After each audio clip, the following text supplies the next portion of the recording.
What's up, guys? Welcome to Mike It Yourself. So we're going to take a look at the 2007 Road King. Um, as you know, this was the outcome of my multi-video series related to making the purchase, getting the deal, kind of determining if you want to trade in something, whatever it is. So let's take a look at the bike and we'll walk through it. And yeah, we'll just share a couple of things that are going to happen here in the near future. Some stuff won't be shown just because it's redundant to previous videos. And then other things, newer stuff will. So let's take a look. So as I mentioned, it's a 2007 Road King Classic. And, you know, ultimately, it's got the leather bags, right? That's kind of one of the big differentiators between the standard and the Classic. It does have the twin cam 96-inch motor in it, so that's the second gen. And it came with some, things I would consider extras or things that I was going to purchase if I didn't get them with the bike initially and stuff. What I mean by that is stuff like the windscreen. I like the windscreen bag. That's really helpful for keeping your registration and stuff in. And it's got things like aftermarket floorboards, grips, stuff like that. So let's walk through it, and I'll show you kind of some of the things that need to be done right up front, as well as things that will probably be done in the future, maybe. I don't want to give away all of the details just yet because future videos and things may change, right? Plans change. So that said, because this is an older bike, it's got wear and tear on it, right? It's just nature of the beast. So as I look through the bike, you can kind of see it's got some pitting on the forks, so those will have to get refinished. The bike is going to need to be clean. That's going to be my first step in this entire process, is just get it washed down. The paint is in really good shape, but it's the metal that needs to be addressed. So looking here at the spokes, you can see that there's a lot of rust on the spokes. The outer rim looks great, but yeah, nobody gave the spokes love. So it's going to be time consuming. You put it on a jack and you just work one spoke at a time with some, WD-40 and some steel wool, some 4-0 steel wool, just to kind of get it shined up again. And once it's done, it's easy to maintain. You just need to take care of it, right? But if you don't ever address it, let it sit in the rain or whatever, then that's what happens. Same thing with the the rotors. I need to get those cleaned up as well. These bulbs are going to have to go. These are just the stock light bulbs, and the lighting on this, I rode it at night, is horrible. 100% need LEDs in there, so we'll be getting those swapped out, as well as the turn signals. That's all got to be LED bulbs. I like having bright lights. Looking at the grips and stuff that I mentioned, the grips are pretty cool. I'm a little, not sure about this, just because it's like a metal, and during the summer, that's going to get really hot. So even if I have gloves on, I'm not sure if these are going to stay or go. My guess is they're probably going to go, and I'll tell you why here in a second. But, looking at things like here, we got some old rusted screws. That's going to need to be pulled out, cleaned up. You can see those ones are fine. Looking at the highway pegs, and what's cool is they match the grips and match the floorboards. These are in relatively good shape, so that's not bad at all. Same thing with the brake pedal. The floorboards have definitely seen better days.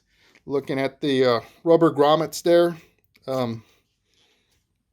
they're torn, they're beat. So we'll have to get that addressed as well. Passenger floorboards are not as bad as the driver floorboards, but definitely have some wear and tear on them. So we'll have to get those addressed. So my thinking is, if I'm going to replace those, then might as well replace the highway pegs and the grips, right? It's going to all work out. Now, because this is a 2007, for those of you who know about the saddlebag fasteners, these came with a quarter turn fastener. So the newer models, I think it's like 14 and up, they have a screw that, you rotate in, rotate out in order to secure your bags, your saddlebags. These ones have a quarter turn screw where it's quick disconnect. And apparently there's stories of bags falling off on the road. And I don't want my bags to fall off on the road. So I've already got some stuff ordered to address that. And looking at the back, everything's really nice and clean here. Again, LED bulbs will need to go in. We're just looking at the plain stuff. It has Python dual exhaust. I am going to look to see if there's like some kind of filler plates or something in here to just clean that look up. It would be really nice to have. And then I got to get back in there for chrome. And then it also has, I don't know if you can see it, but it's got the air suspension, which offers some new bennies and probably problems. We've got some reflectors, or a reflector, and apparently this side, no reflector. I've got to get that other one off and clean up the tape off of this side. So that one will look nice and clean. And ultimately, that's kind of it. It came with a Mustang seat. Now, it's kind of interesting because riding this, I feel so kind of tall and forward on it versus my Softail. It was, really laid back and low. So it is a little bit different even from the Road Glide. It's something I'm going to have to get used to. I don't know if I need to adjust my handlebars forward just a little bit, not much, just to see if that'll help with the distance filling, because I kind of feel like I'm on top of myself a little bit with the handlebars and the seat. So it's going to be some tweaking I need to do. I'm going to have to figure out how to get this cap off. I'm not sure how that comes off. So hopefully that'll be pretty easy. So that way I can just loosen up and adjust the bars and see how that works out. I'm really excited that I get a gas gauge.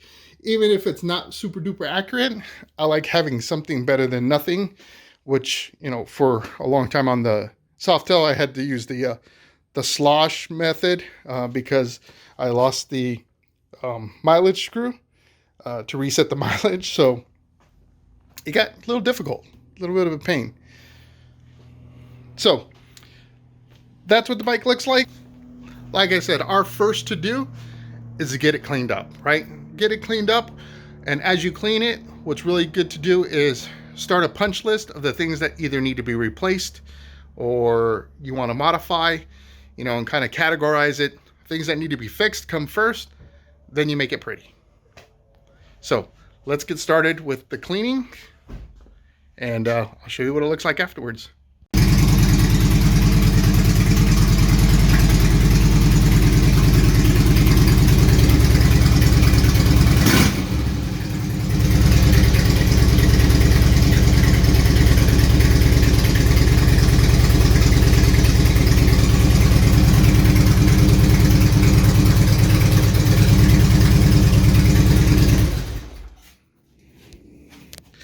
I mean, how do you not love that sound, right? Sounds amazing. The bike is great. Like I mentioned, I was going to do a couple of quick things that I wasn't going to re-record because there were things that I've already done on other bikes that are exactly the same stuff. Like the process is the same, whatever it is, just one bike versus another bike. So just a quick view of it after I've cleaned it up a little bit and went through, and I'll tell you what I found real quick. So I've gone ahead and already put on my LED headlights. I've swapped out my bulbs in the front to LEDs. I've got to hold on the back ones just because I need to get a load balancer or else I end up with hyper flash. So that's going to be on the list. Now I'm debating. So LED light bulb exchanges with these frosted style, lenses. I don't know, even the clear ones, they look frosted well. It breaks up the light, so it's not as bright. So I may have to just look at doing the full LED replacements. I'm not sure. I'm going to look into that. We'll see. But gone through, cleaned up my wheels, got the spokes cleaned up, the forks have been redone, and all of this was pretty simple stuff. It's just really sitting down with your favorite beverage in the garage and working through the process of cleaning things. You use some, triple aught or quadruple aught grit steel wool to go over your chrome, use some polish, and yeah, you just kind of work through the process. Had to adjust my lights because I was blinding everybody with my passing lights, so that was fun. And the only thing I found, other than some stuff that just needed to be cleaned up, is this.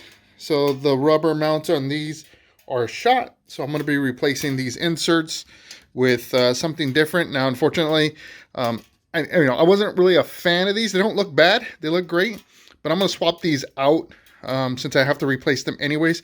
But that means if I want to keep things matching, I need to find a brake pedal, highway pegs, passenger floorboard, and the grips. Now these grips they're metal, so they're going to get hot during the summer anyways. I really don't feel so bad replacing those because my hands will thank me later. So all in all, like I said, came out pretty good.